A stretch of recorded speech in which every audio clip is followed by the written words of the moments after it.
within their nations. From these the nations spread out over the earth after the flood. Genesis 11. Now the whole world had one language and a common speech. As men moved eastward, they found a plain in Shinar and settled there. They said to each other, "Come, let's make bricks and bake them thoroughly." They used brick instead of stone, and tar for mortar. Then they said, "Come, let us build ourselves a city, with a tower that reaches to the heavens, so that we may make a name for ourselves and not be scattered over the face of the whole earth." But the Lord came down to see the city and the tower that the men were building. The Lord said, "If as one people speaking the same language they have begun to do this, then nothing they plan to do will be impossible for them. Come, let us go down and confuse their language so they will not understand each other." So the Lord scattered them from there over all the earth, and they stopped building the city. That is why it was called Babel, because there the Lord confused the language of the whole world. From there the Lord scattered them over the face of the whole earth. This is the account of Shem. 2 years after the flood, when Shem was 100 years old, he became the father of Arphaxad. And after he became the father of Arphaxad, Shem lived 500 years and had other sons and daughters. When Arphaxad had lived 35 years, he became the father of Shelah. And after he became the father of Shelah, Arphaxad lived 403 years and had other sons and daughters. When Shelah had lived 30 years, he became the father of Eber. And after he became the father of Eber, Shelah lived 403 years and had other sons and daughters. When Eber had lived 34 years, he became the father of Peleg. And after he became the father of Peleg, Eber lived 430 years and had other sons and daughters. When Peleg had lived 30 years, he became the father of Reu. And after he became the father of Reu, Peleg lived 209 years and had other sons and daughters. When Reu had lived 32 years, he became the father of Serug. And after he became the father of Serug, Reu lived 207 years and had other sons and daughters. When Serug had lived 30 years, he became the father of Nair. And after he became the father of Nair, Serug lived 200 years and had other sons and daughters. When Nair had lived 29 years, he became the father of Terah. And after he became the father of Terah, Nair lived 119 years and had other sons and daughters. After Terah had lived 70 years, he became the father of Abram, Nair and Haran. This is the account of Terah. Terah became the father of Abram, Nair and Haran. And Haran became the father of Lot. While his father Terah was still alive, Haran died in Ur of the Chaldeans, in the land of his birth. Abram and Nair both married. The name of Abram's wife was Sarai, and the name of Nair's wife was Milcah. She was the daughter of Haran, the father of both Milcah and Iscah. Now Sarai was barren. She had no children. Terah took his son Abram, his grandson Lot son of Haran, and his daughter-in-law Sarai, the wife of his son Abram, and together they set out from Ur of the Chaldeans to go to Canaan. But when they came to Haran, they settled there. Terah lived 205 years, and he died in Haran. Genesis 12. The Lord had said to Abram, "Leave your country, your people and your father's household and go to the land I will show you. I will make you into a great nation and I will bless you. I will make your name great, and you will be a blessing. I will bless those who bless you, and whoever curses you I will curse. And all peoples on earth will be blessed through you." So Abram left, as the Lord had told him. And Lot went with him. Abram was 75 years old when he set out from Haran. He took his wife Sarai, his nephew Lot, all the possessions they had accumulated and the people they had acquired in Haran, and they set out for the land of Canaan, and they arrived there. Abram traveled through the land as far as the site of the great tree of Moreh at Shechem. At that time the Canaanites were in the land. The Lord appears to Abram and said, "To your offspring I will give this land." So he built an altar there to the Lord, who had appeared to him. From there he went on toward the hills east of Bethel and pitched his tent, with Bethel on the west and Ai on the east. There he built an altar to the Lord and called on the name of the Lord. Then Abram set out and continued toward the Negev. Now there was a famine in the land, and Abram went down to Egypt to live there for a while because the famine was severe. As he was about to enter Egypt, he said to his wife Sarai, "I know what a beautiful woman you are. When the Egyptians see you, they will say, 'This is his wife.' Then they will kill me but will let you live. Say you are my sister, so that I will be treated well for your sake and my life will be spared because of you." When Abram came to Egypt, the Egyptians saw that she was a very beautiful woman.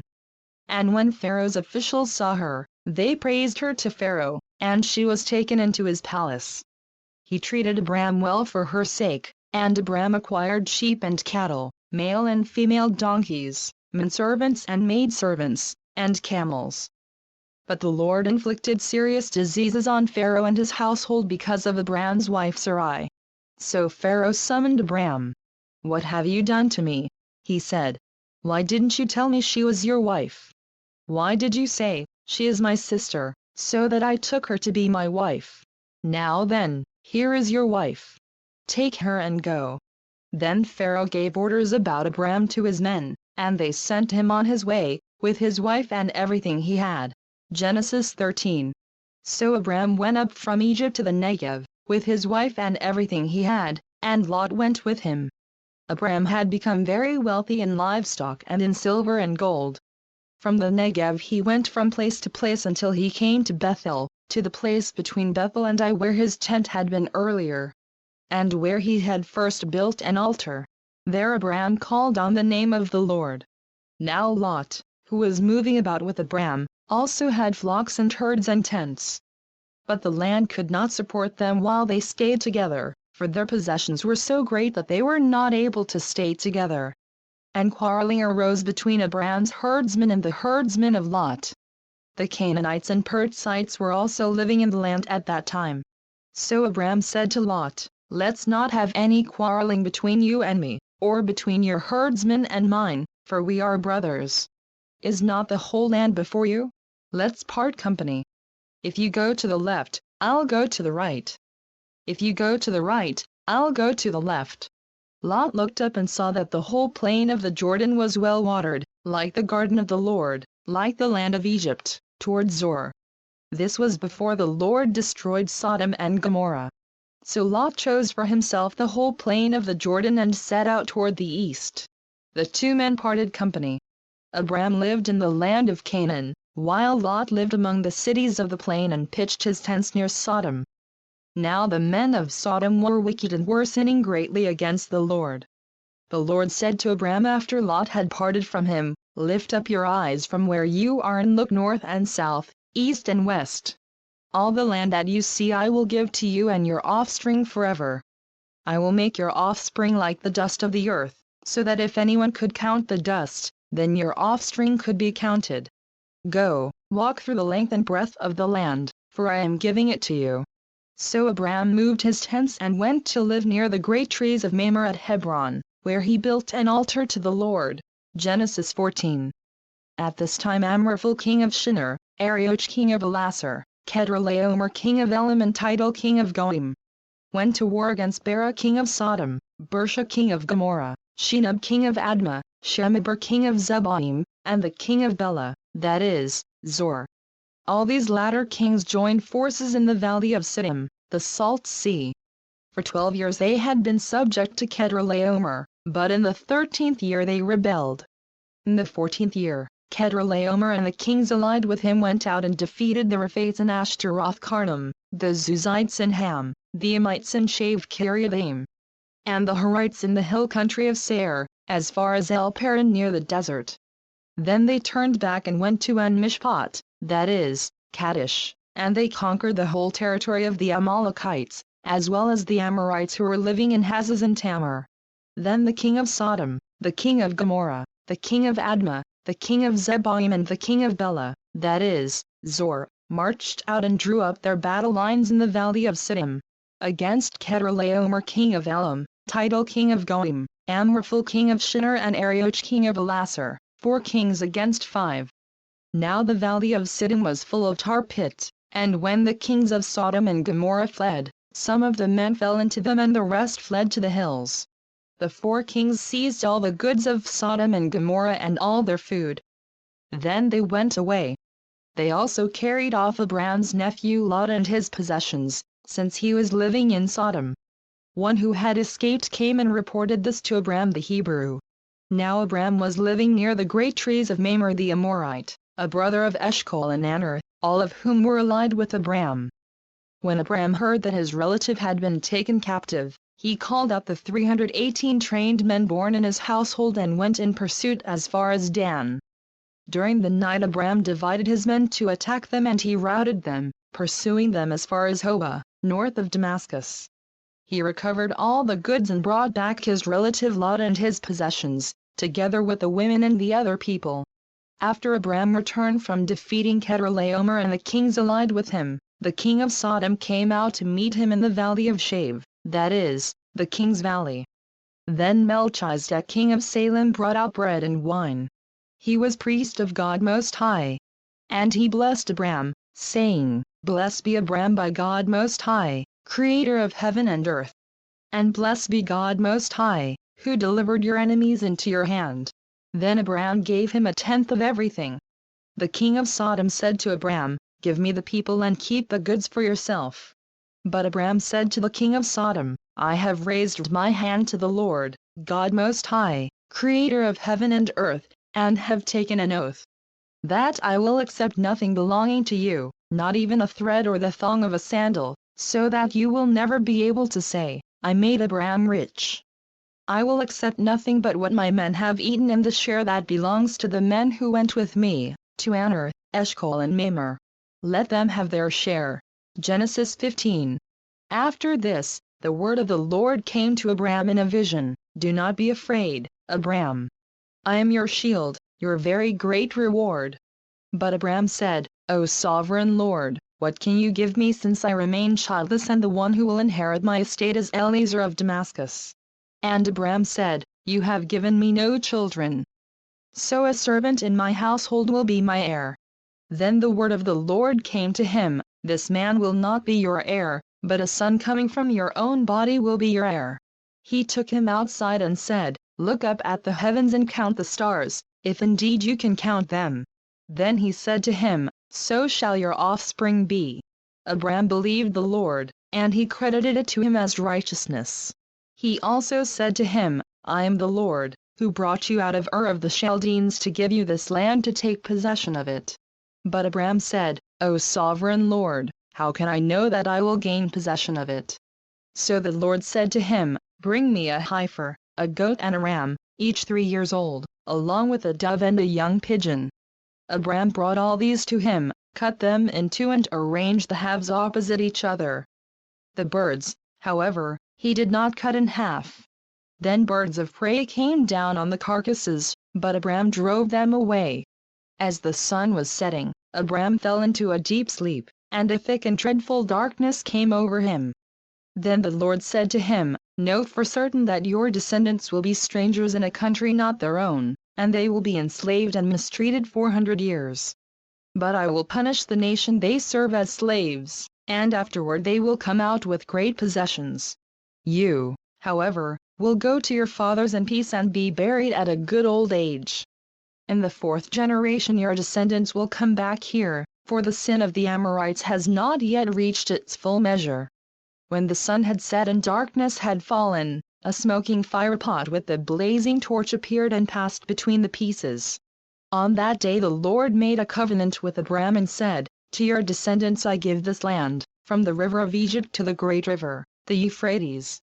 The land of the Kenites, Kenizzites, Cadmonites, Hittites, Perizzites, Rephaites, Amorites, Canaanites, Girgashites and Jebusites. Genesis 16. Now Sarai, Abram's wife, had borne him no children. But she had an Egyptian maidservant named Hagar. So she said to Abram, The Lord has kept me from having children. Go, sleep with my maidservant. Perhaps I can build a family through her. Abram agreed to what Sarai said. So after Abram had been living in Canaan 10 years, Sarai's wife took her Egyptian maidservant Hagar and gave her to her husband to be his wife. He slept with Hagar, and she conceived. When she knew she was pregnant, she began to despise her mistress. Then Sarai said to Abram, "You are responsible for the wrong I am suffering. I put my servant in your arms, and now that she knows she is pregnant, she despises me. May the Lord judge between you and me. Your servant is in your hands," Abram said. "Do with her whatever you think best." Then Sarai mistreated Hagar, so she fled from her. The angel of the Lord found Hagar near a spring in the desert. It was the spring that is beside the road to Shur. And he said, "Hagar, servant of Sarai, where have you come from, and where are you going?" "I'm running away from my mistress Sarai," she answered. Then the angel of the Lord told her, "Go back to your mistress and submit to her." The angel added, "I will so increase your descendants that they will be too numerous to count." The angel of the Lord also said to her, "You are now with child and you will have a son. You shall name him Ishmael, for the Lord has heard of your misery. He will be a wild donkey of a man. His hand will be against everyone and everyone's hand against him, and he will live in hostility toward all his brothers." She gave this name to the Lord who spoke to her, "You are the God who sees me," for she said, "I have now seen the one who sees me." That is why the well was called Beer Lahai Roi. It is still there, between Kadesh and Beard. So Hagar bore Abram a son, and Abram gave the name Ishmael to the son she had born. Abram was 86 years old when Hagar bore him Ishmael. Genesis 17. When Abram was 99 years old, the Lord appeared to him and said, "I am God Almighty. Walk before me and be blameless. I will confirm my covenant between me and you and will greatly increase your numbers." Abram fell face down, and God said to him, "As for me, this is my covenant with you, you will be the father of many nations. No longer will you be called Abram. Your name will be Abraham, for I have made you a father of many nations. I will make you very fruitful. I will make nations of you, and kings will come from you.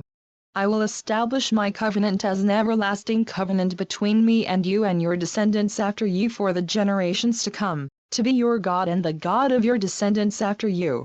The whole land of Canaan, where you are now an alien, I will give as an everlasting possession to you and your descendants after you. And I will be their God." Then God said to Abraham, "As for you, you must keep my covenant, you and your descendants after you for the generations to come. This is my covenant with you and your descendants after you, the covenant you are to keep. Every male among you shall be circumcised. You are to undergo circumcision, and it will be the sign of the covenant between me and you. For the generations to come every male among you who is 8 days old must be circumcised, including those born in your household or bought with money from a foreigner, those who are not your offspring. Whether born in your household or bought with your money, they must be circumcised. My covenant in your flesh is to be an everlasting covenant. Any uncircumcised male, who has not been circumcised in the flesh, will be cut off from his people.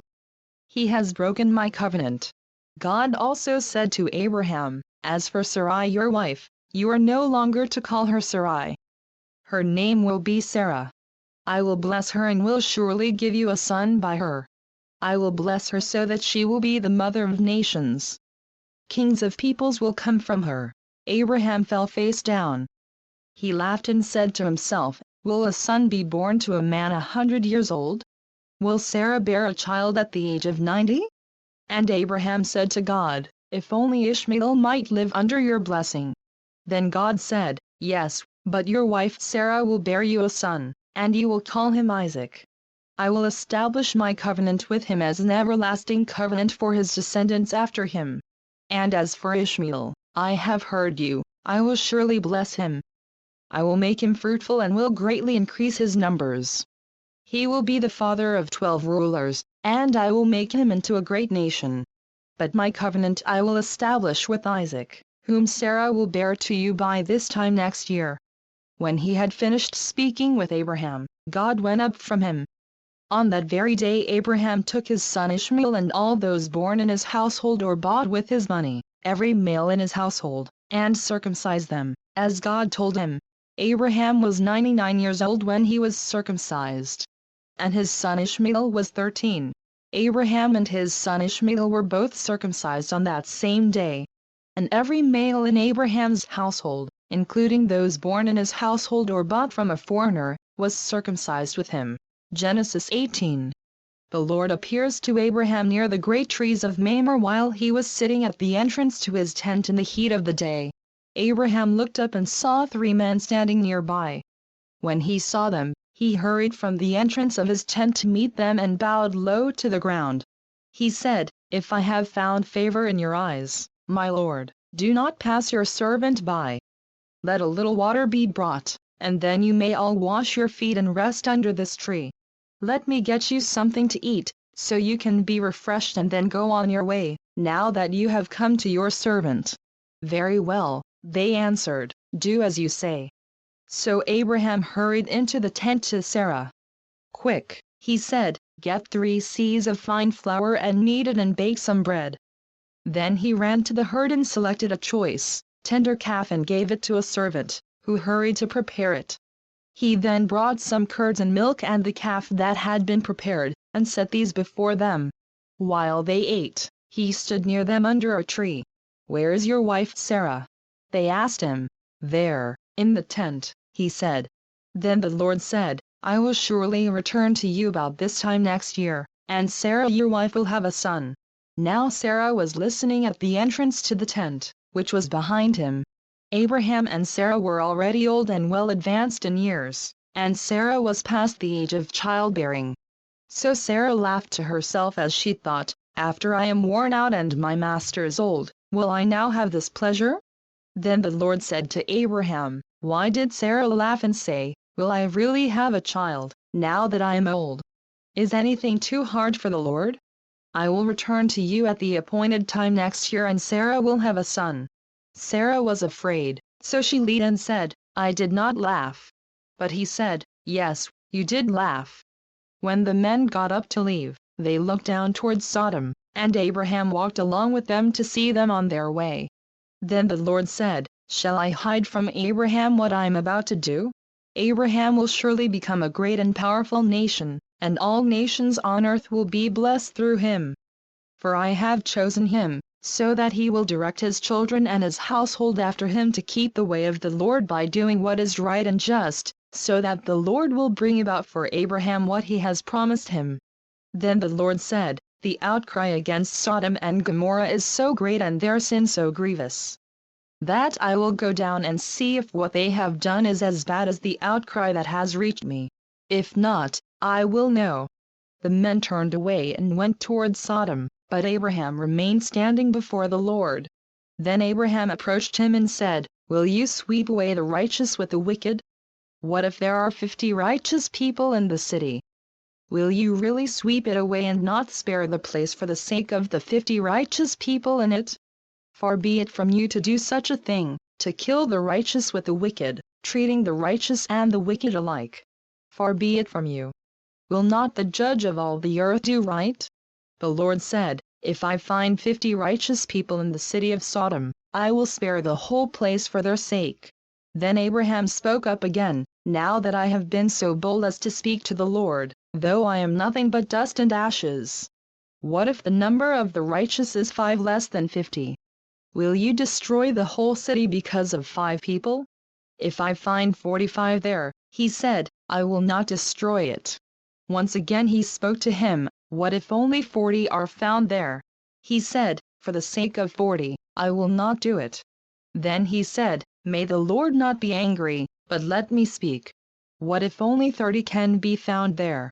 He answered, "I will not do it if I find 30 there." Abraham said, "Now that I have been so bold as to speak to the Lord, what if only 20 can be found there?" He said, "For the sake of 20, I will not destroy it." Then he said, "May the Lord not be angry, but let me speak just once more.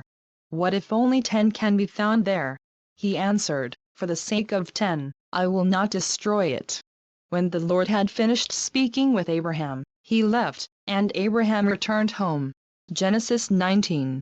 The 2 angels arrived at Sodom in the evening, and Lot was sitting in the gateway of the city. When he saw them, he got up to meet them and bowed down with his face to the ground. my lords," he said, "please turn aside to your servant's house. You can wash your feet and spend the night and then go on your way early in the morning." "No," they answered, "we will spend the night in the square." But he insisted so strongly that they did go with him and entered his house. He prepared a meal for them, baking bread without yeast, and they ate. Before they had gone to bed, all the men from every part of the city of Sodom, both young and old, surrounded the house. They called to Lot, "Where are the men who came to you tonight? Bring them out to us so that we can have sex with them." Lot went outside to meet them and shut the door behind him, and said, "No, my friends. Don't do this wicked thing.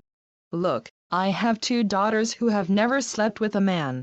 Let me bring them out to you, and you can do what you like with them. But don't do anything to these men, for they have come under the protection of my roof." "Get out of our way," they replied. And they said, "This fellow came here as an alien, and now he wants to play the judge. We'll treat you worse than them." They kept bringing pressure on Lot and moved forward to break down the door. But the men inside reached out and pulled Lot back into the house and shut the door. Then they struck the men who were at the door of the house, young and old, with blindness so that they could not find the door. The 2 men said to Lot, "Do you have anyone else here, sons-in-law, sons or daughters, or anyone else in the city who belongs to you? Get them out of here, because we are going to destroy this place. The outcry to the Lord against its people is so great that he has sent us to destroy it." So Lot went out and spoke to his sons-in-law, who were pledged to marry his daughters. He said, "Hurry and get out of this place, because the Lord is about to destroy the city." But his sons-in-law thought he was joking. With the coming of dawn, the angels urged Lot, saying, "Hurry. Take your wife and your 2 daughters who are here, or you will be swept away when the city is punished." When he hesitated, the men grasped his hand and the hands of his wife and of his 2 daughters and led them safely out of the city, for the Lord was merciful to them. As soon as they had brought them out, one of them said, "Flee for your lives. Don't look back, and don't stop anywhere in the plain. Flee to the mountains or you will be swept away." But Lot said to them, "No, my lords, please. Your servant has found favor in your eyes, and you have shown great kindness to me in sparing my life. But I can't flee to the mountains. This disaster will overtake me, and I'll die. Look, here is a town near enough to run to, and it is small. Let me flee to it. It is very small, isn't it? Then my life will be spared." He said to him, "Very well, I will grant this request too. I will not overthrow the town you speak of. But flee there quickly, because I cannot do anything until you reach it." That is why the town was called Zor. By the time Lot reached Zor, the sun had risen over the land. Then the Lord rained down burning sulfur on Sodom and Gomorrah, from the Lord out of the heavens. Thus he overthrew those cities and the entire plain, including all those living in the cities, and also the vegetation in the land. But Lot's wife looked back, and she became a pillar of salt. Early the next morning Abraham got up and returned to the place where he had stood before the Lord. He looked down toward Sodom and Gomorrah, toward all the land of the plain, and he saw dense smoke rising from the land, like smoke from a furnace. So when God destroyed the cities of the plain, he remembered Abraham, and he brought Lot out of the catastrophe that overthrew the cities where Lot had lived. Lot and his 2 daughters left Zor and settled in the mountains, for he was afraid to stay in Zor. He and his 2 daughters lived in a cave. One day the older daughter said to the younger, "Our father is old, and there is no man around here to lie with us, as is the custom all over the earth. Let's get our father to drink wine and then lie with him and preserve our family line through our father." That night they got their father to drink wine, and the older daughter went in and lay with him. He was not aware of it when she lay down or when she got up. The next day the older daughter said to the younger, "Last night I lay with my father. Let's get him to drink wine again tonight, and you go in and lie with him so we can preserve our family line through our father." So they got their father to drink wine that night also, and the younger daughter went and lay with him. Again he was not aware of it when she lay down or when she got up. So both of Lot's daughters became pregnant by their father. The older daughter had a son, and she named him Moab. He is the father of the Moabites of today. The younger daughter also had a son, and she named him Ben-Ammi. He is the father of the Ammonites of today. Genesis 20. Now Abraham moved on from there into the region of the Negev and lived between Kadesh and Shur. For a while he stayed in Gerar. And there Abraham said of his wife Sarah, "She is my sister." Then Abimelech king of Gerar sent for Sarah and took her. But God came to Abimelech in a dream one night and said to him, "You are as good as dead because of the woman you have taken. She is a married woman." Now Abimelech had not gone near her, so he said, "Lord, will you destroy an innocent nation? Did he not say to me, 'She is my sister,' and didn't she also say, 'He is my brother'? I have done this with a clear conscience and clean hands." Then God said to him in the dream, "Yes, I know you did this with a clear conscience, and so I have kept you from sinning against me. That is why I did not let you touch her. Now return the man's wife, for he is a prophet, and he will pray for you and you will live. But if you do not return her, you may be sure that you and all yours will die." Early the next morning Abimelech summoned all his officials, and when he told them all that had happened, they were very much afraid. Then Abimelech called Abraham in and said, "What have you done to us? How have I wronged you that you have brought such great guilt upon me and my kingdom? You have done things to me that should not be done." And Abimelech asked Abraham, "What was your reason for doing this?"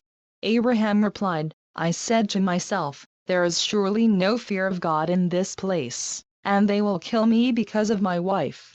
Besides, she really is my sister, the daughter of my father though not of my mother.